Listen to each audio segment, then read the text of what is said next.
Some crimes are so heartbreaking or shocking that they earn the label Crime of the Century. But the stories that made headlines in decades past aren't necessarily remembered today. I'm Amber Hunt, a journalist and author, and in each episode of this show, I'll examine a case that's maybe lesser known today, but was huge when it happened.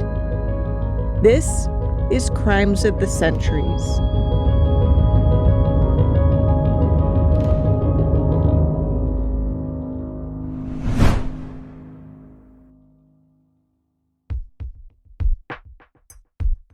At first, the tall, lanky man Sandy Fox met at a bar was charming. He had a brooding look about him that she found attractive, and that first night, she invited him back to her hotel room where they slept together.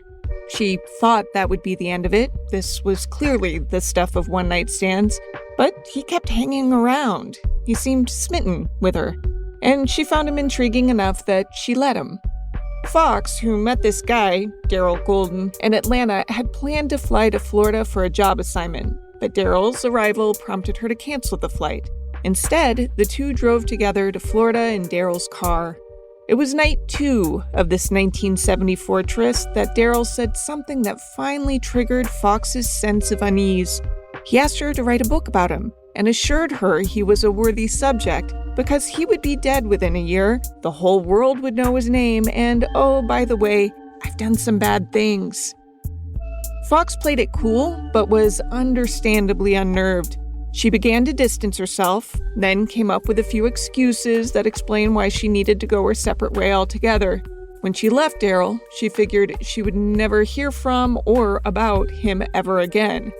And then the police arrived. They showed her a picture. "Do you know this guy?" they asked.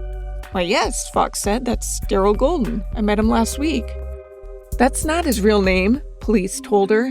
And then they laid out for Sandy Fox just what her short-lived lover had done that made him so certain his name would soon be known worldwide.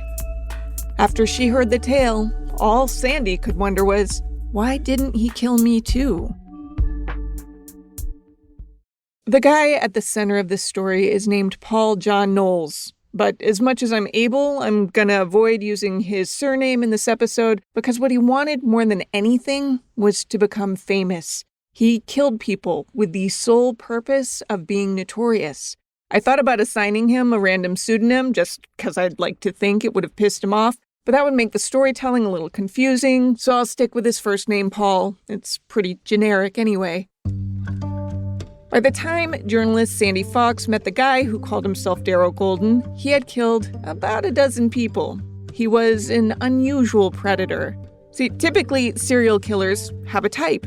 Ted Bundy mostly went for young women. Jeffrey Dahmer targeted men. Samuel Little went for people on the fringes of society so he wouldn't get caught. But this guy seemed willing and able to kill absolutely anyone. His victims ranged in age from 7 to 65, and while he killed more women than men, he kept that a mix too. He was born in April 1946 and at first raised with his parents in Florida. In a sort of parallel with Carl Panzram from earlier this season, Paul seemed to start getting in trouble the second he left the womb.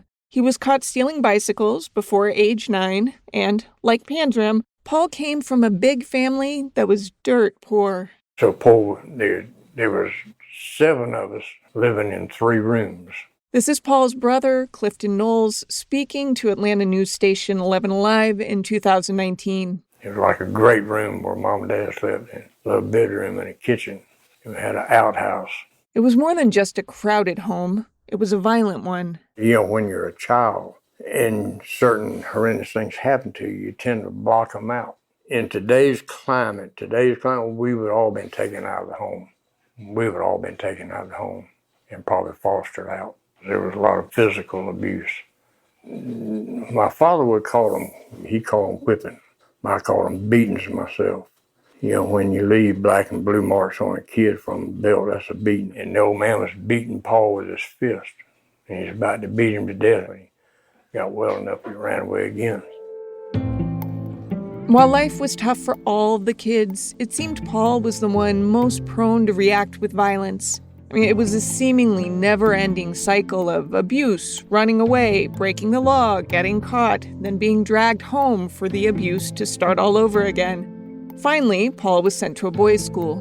The thinking was that sending the boy away would end the destructive cycle, but the place where he was sent, the Dozier School for Boys, was just as abusive as Paul's home had been, if not worse.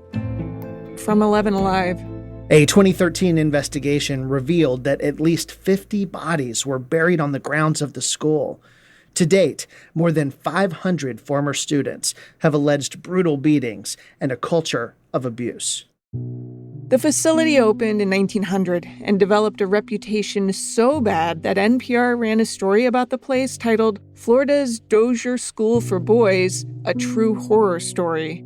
This is a former Dozier resident speaking to Florida lawmakers in December 2021, so just a few months ago. I survived Vietnam, and I survived Dozier. Dozier being the hardest of the two. This man was among a group who appeared before the Florida Senate Criminal Justice Committee to argue that Dozier survivors deserve victim status and compensation for what they endured.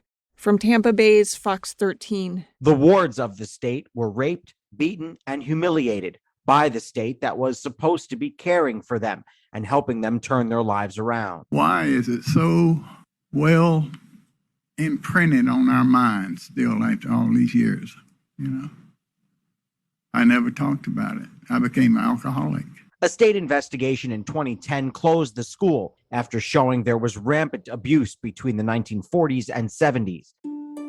As you can imagine, this kind of environment wasn't helpful to Paul, whose petty crimes continued escalating throughout his childhood. Then, in the mid-1960s, when he was 19 years old, he caught his first adult charge. He'd been stopped driving a stolen car by a police officer. Instead of cooperating, he grabbed the officer's gun, forced the man inside his car, and held him hostage for a few hours before letting him go. The cop wasn't physically hurt, so the system was pretty lenient on Paul, which, in hindsight, we can consider a mistake. He was sentenced to between 1 and 5 years in prison, ultimately serving about 2.5 years before being paroled. From a documentary. He was soon let go, however, starting a pattern he'd stick to for the next 8 years. Short stints in jail, followed by a return to petty crime, followed again by a short stint in jail. During one parole stint in 1967, he started hanging out with a couple surnamed Knight. The Knights had 3 children with whom Paul loved to play. After he was rearrested, the Knights separated, and the wife of the couple, a woman named Jackie, started writing Paul in prison. Through those letters, the two fell in love and started making plans to get married as soon as Paul was free again. And they did. Paul tried to find legal work for a change, but he discovered that it can be tough to get a job when you have to check that "have you ever been convicted of a felony" box. He started drinking and committing crimes again, and Jackie up and moved away with the kids. She and Paul never rekindled their romance, but they still stayed in touch for the rest of his life. That wasn't the only time Paul fell in love. He did it again, and with another pen pal, this time a woman named Angela Kovic. The two were both fascinated by astrology. Paul read his horoscope religiously and seemed to adapt his mood to suit each day's prediction. If told the stars were aligned for a good day, he'd be upbeat, almost manic. He'd be more aloof and withdrawn on days with cautious predictions. Paul and Angela began writing to each other by spring of 1973 after Paul spotted her name in a magazine called American Astrology. She lived on the West Coast in San Francisco, and they hit it off instantly. She called him Mad Dog in her letters and even visited him in prison in Rayford, Florida in September 1973. Things went so well at their meeting that Paul proposed. Angela accepted. From a documentary. Before long, she'd hired him a lawyer who managed to swing him a parole and arranged for him to fly to San Francisco to marry her. This was no easy feat. The lawyer, Sheldon Yavitz, had to appear repeatedly in court and explain to a judge how Paul and Angela were planning to start a life together. He also had to convince California officials to agree to monitor Paul on parole. Yavitz pulled all of this off, and Paul went to San Francisco, ready to marry Angela. But once he got there, she started pulling away. She later said that there was something about Paul's aura that just seemed off to her. In addition to his aura, her psychic had recently warned her about a dangerous new man in her life. The aura combined with the warning was enough for Kovic to send Knowles packing. I'm not sure it should have taken a psychic to make a woman think twice about marrying a pen pal prisoner, but okay. Regardless, the psychic was right. Paul was capable of unspeakable violence. Whether it would have happened regardless of Angela's rejection is up for debate. Brother Clifton thinks it caused something in Paul to snap. He was thinking that was going to be a relationship for him. And he got out there and he found out that it wasn't what he thought it was. And I think that's what set it off. Maybe. Or maybe that was just an excuse to stop keeping at bay his worst instincts. Either way, it was just days after Angela broke up with Paul that he returned to Florida, pulled a knife on a bartender, got arrested, broke out of his jail cell, and then began a cross-country killing spree that terrorized the entire nation.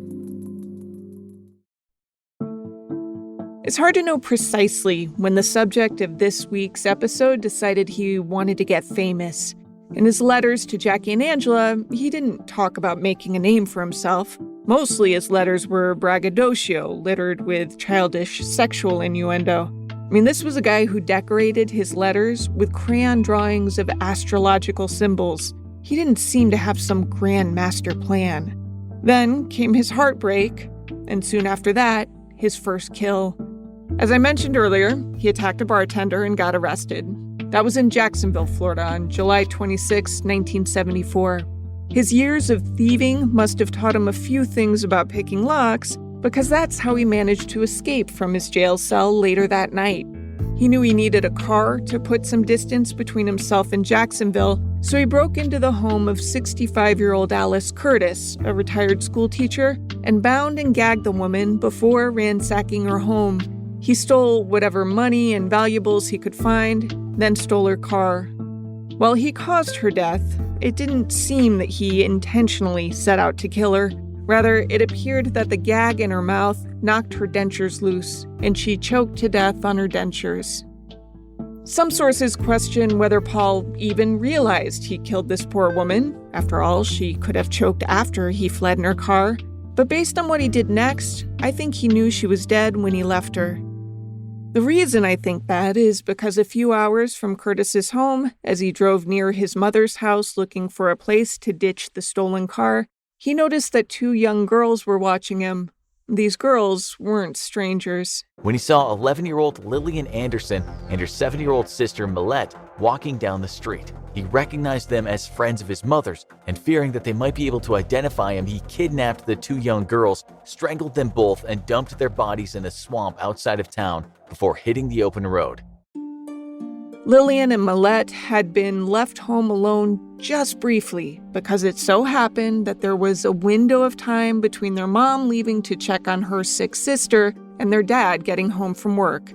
And who wouldn't think that 11 years old is old enough to stay safe for a short stint?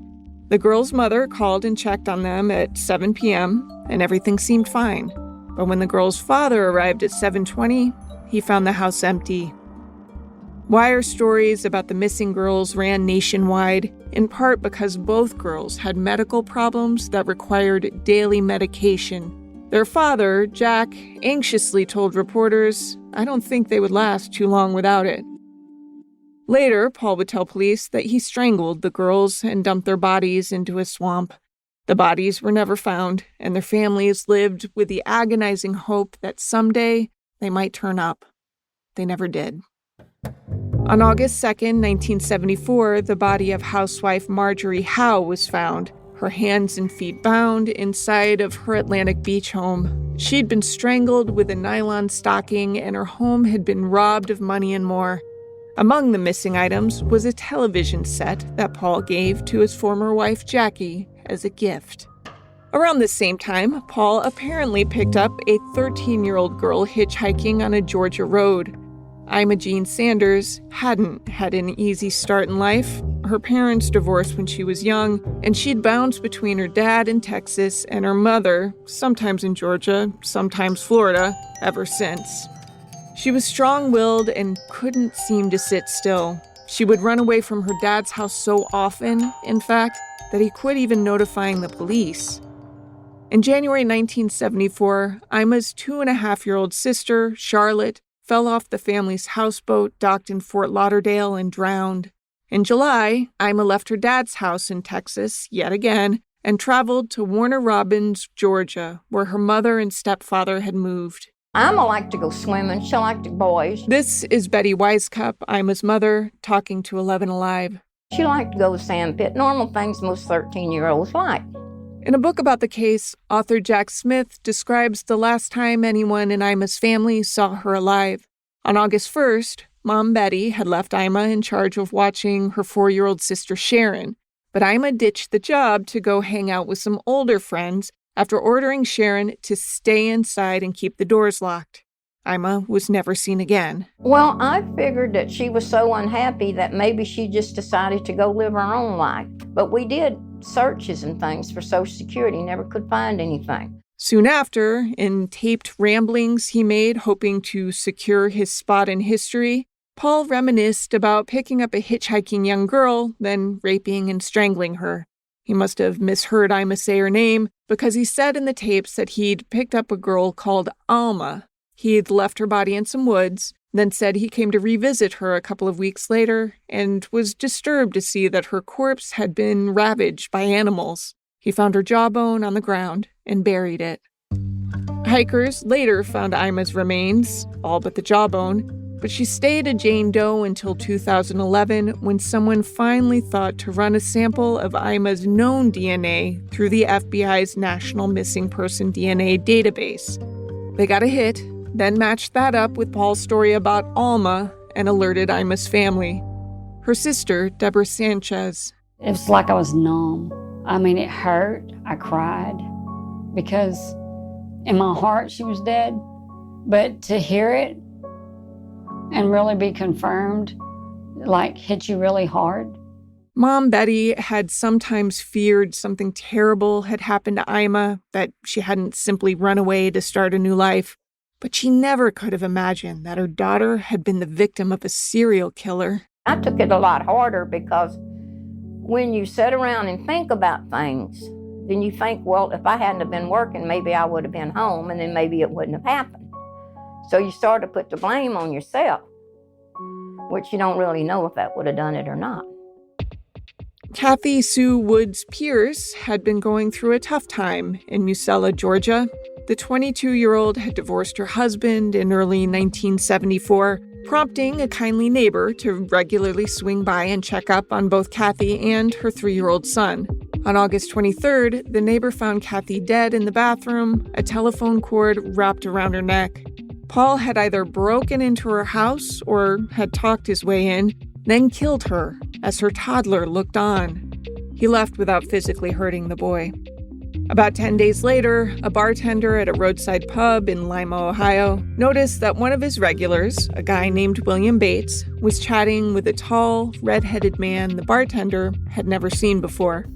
After a few hours, the two men left together. He strangled Bates, dumped his body in the woods, and stole his money, credit cards, and car. Bates's wife reported him missing, after which police found a car registered to Alice Curtis, the first victim, who choked on her dentures, abandoned near the pub.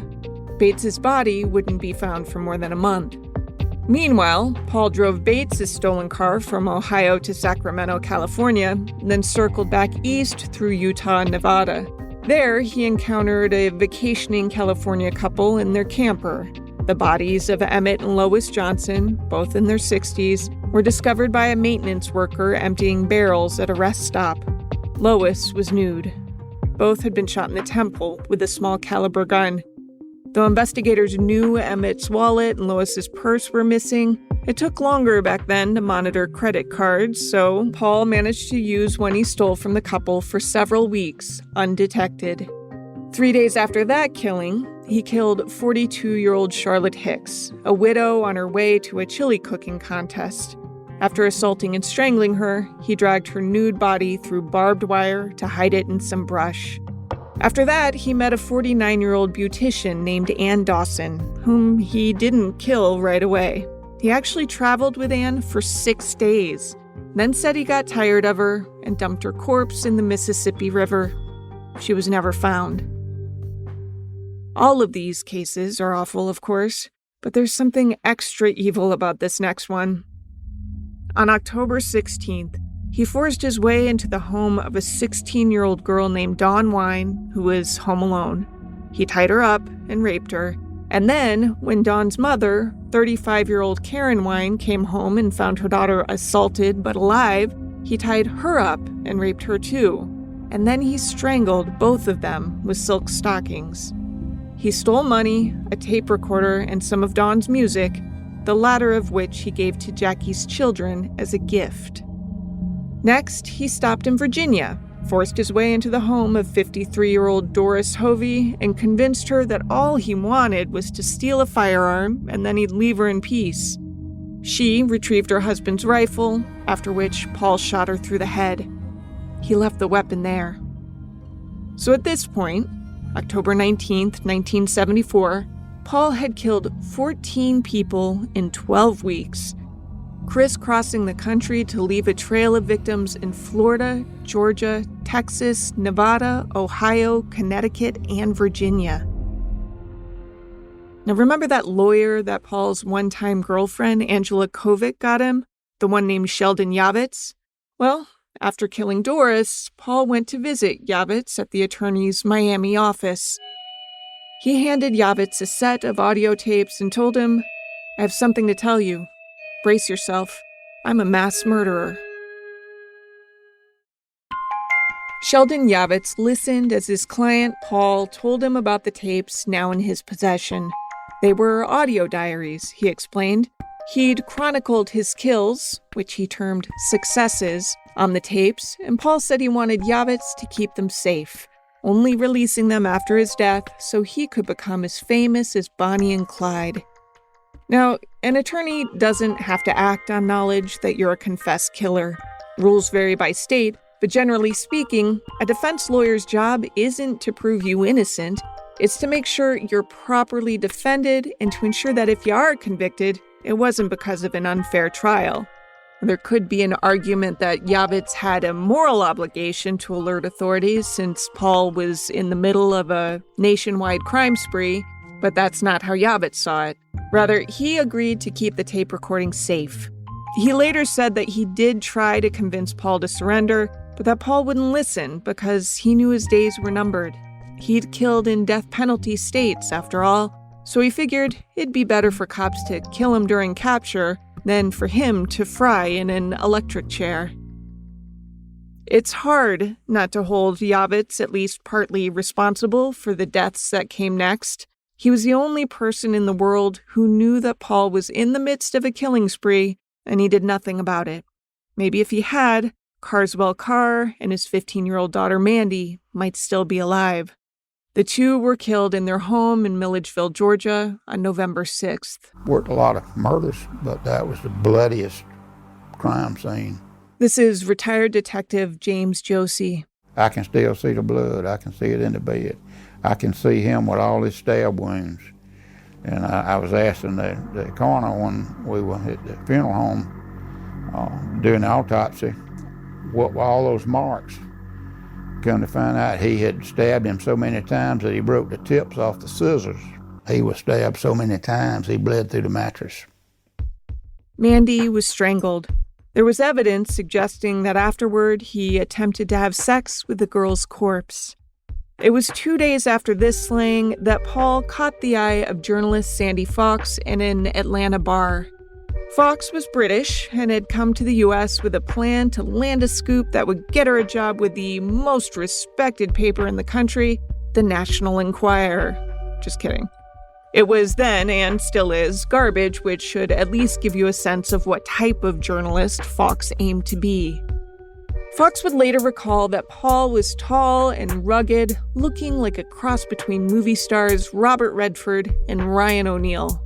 Fox wanted to get laid, so she invited him to her hotel room. Paul, however, couldn't perform. Author Jack Smith wrote that though Paul routinely raped his victims, he rarely reached orgasm with the women he attacked. Fox still found something interesting about the guy, though, and the two hung out for a couple of days. Then Paul, knowing that Fox was a writer, asked her to write a book about him.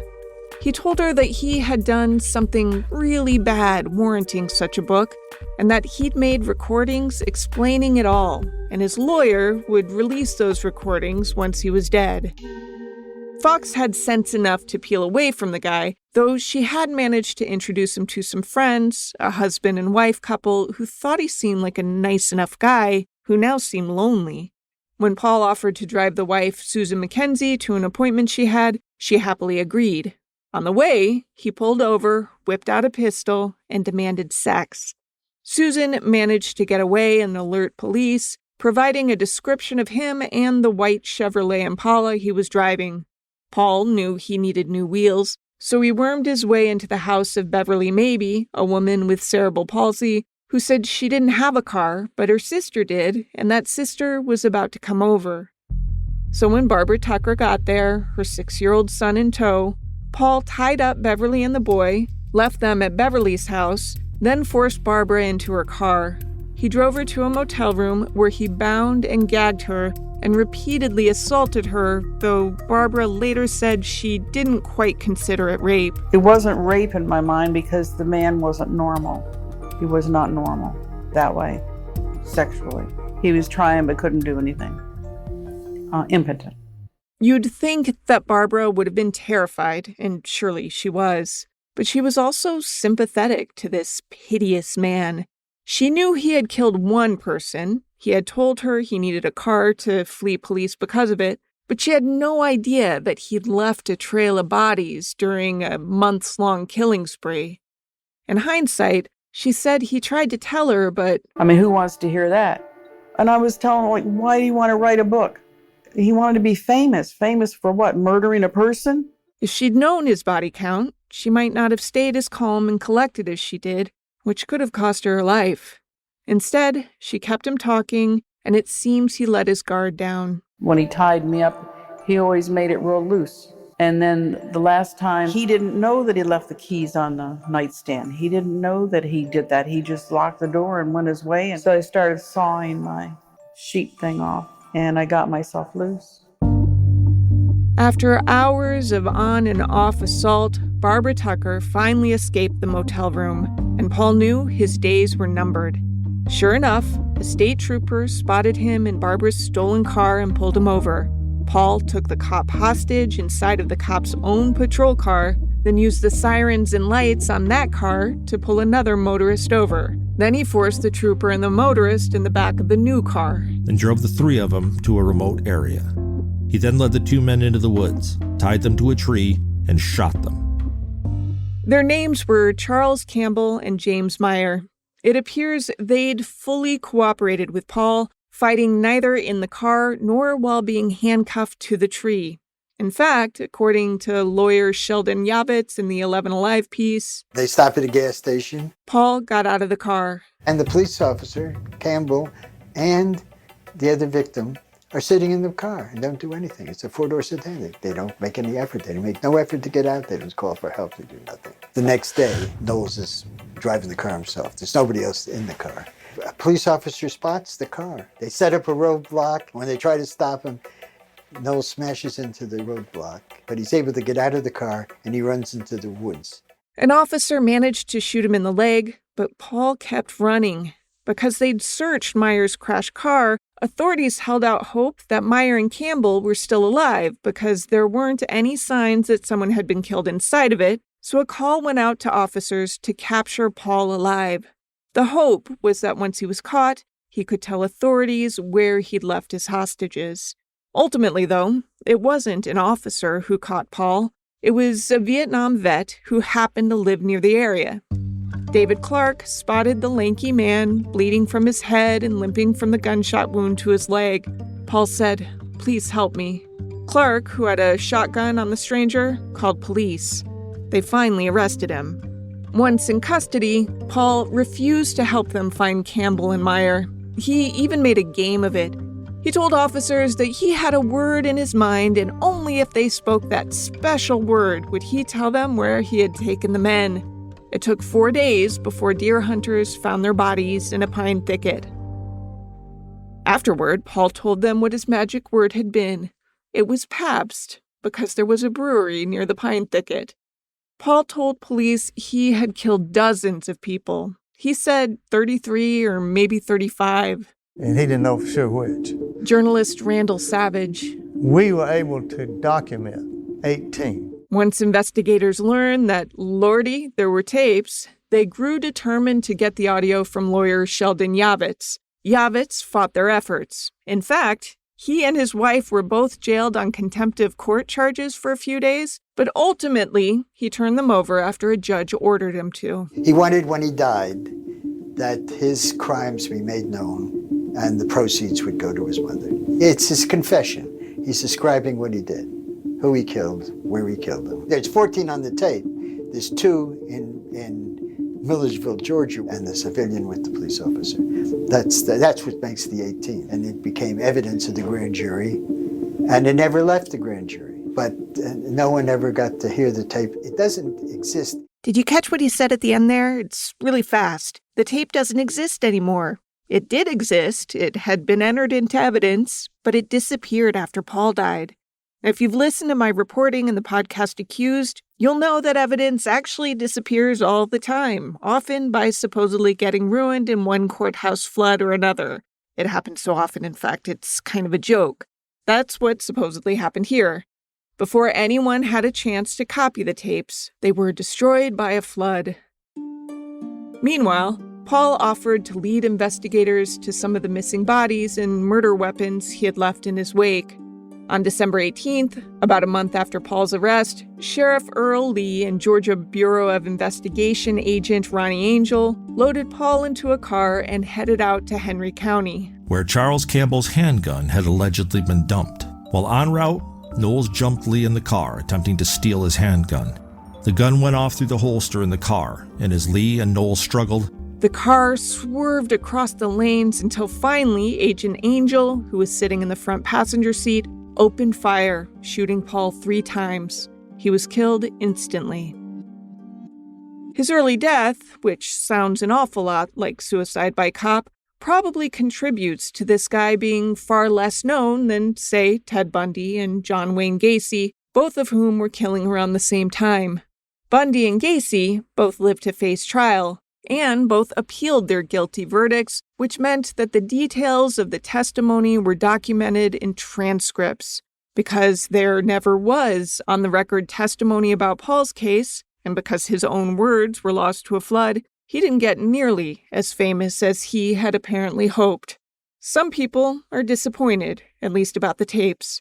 Retired Detective James Josie again. I would love to have listened to him to try to understand why he did what he did.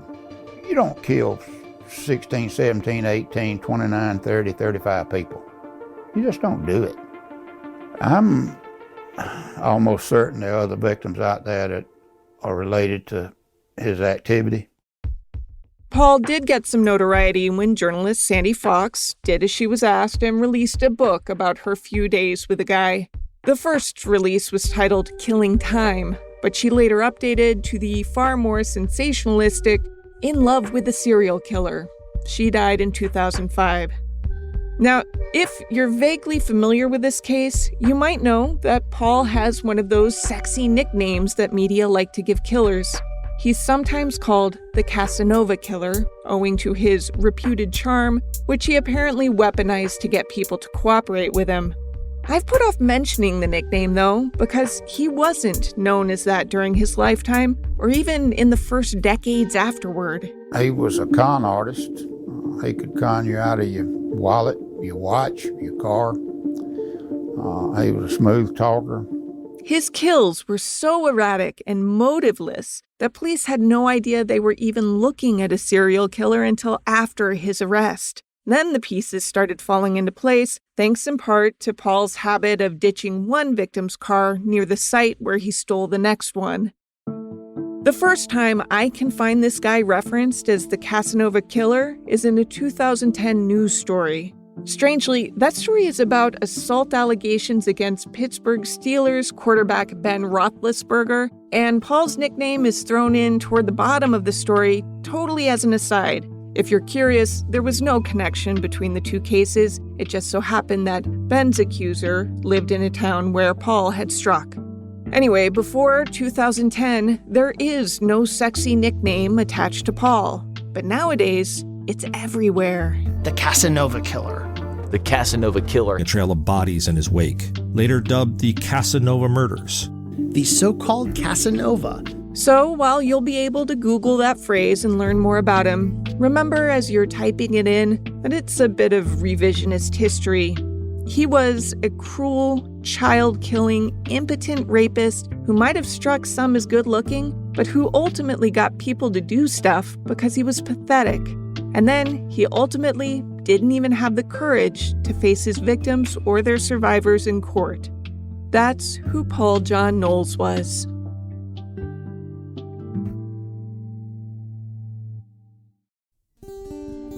To research this story, I read Jack Smith's book, The Casanova Killer, The Life of Serial Killer Paul John Knowles. I didn't tell you the name of the book until now because it highlights his after-the-fact nickname. I didn't read Sandy Fox's book because I kind of found her offensive as a journalist, plus most of the pertinent stuff had been republished elsewhere anyway. 11 Alive's documentary was really well done and is available on its YouTube channel.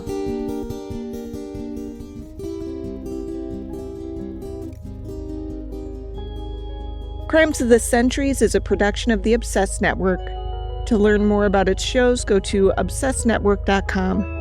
This case was researched and written by me, Amber Hunt, and produced by Garrett Tiedemann. Steve Tipton edited the script. Original music is by Bruce Hunt and Andrew Higley. Other music comes from Blue Dot Sessions and Universal Music Productions. If you like us, help us out by rating and reviewing us on Apple Podcasts. For more information or to recommend a case, go to centuriespod.com. On Instagram and Twitter, we're @centuriespod, and check out our Crimes of the Centuries podcast Facebook page.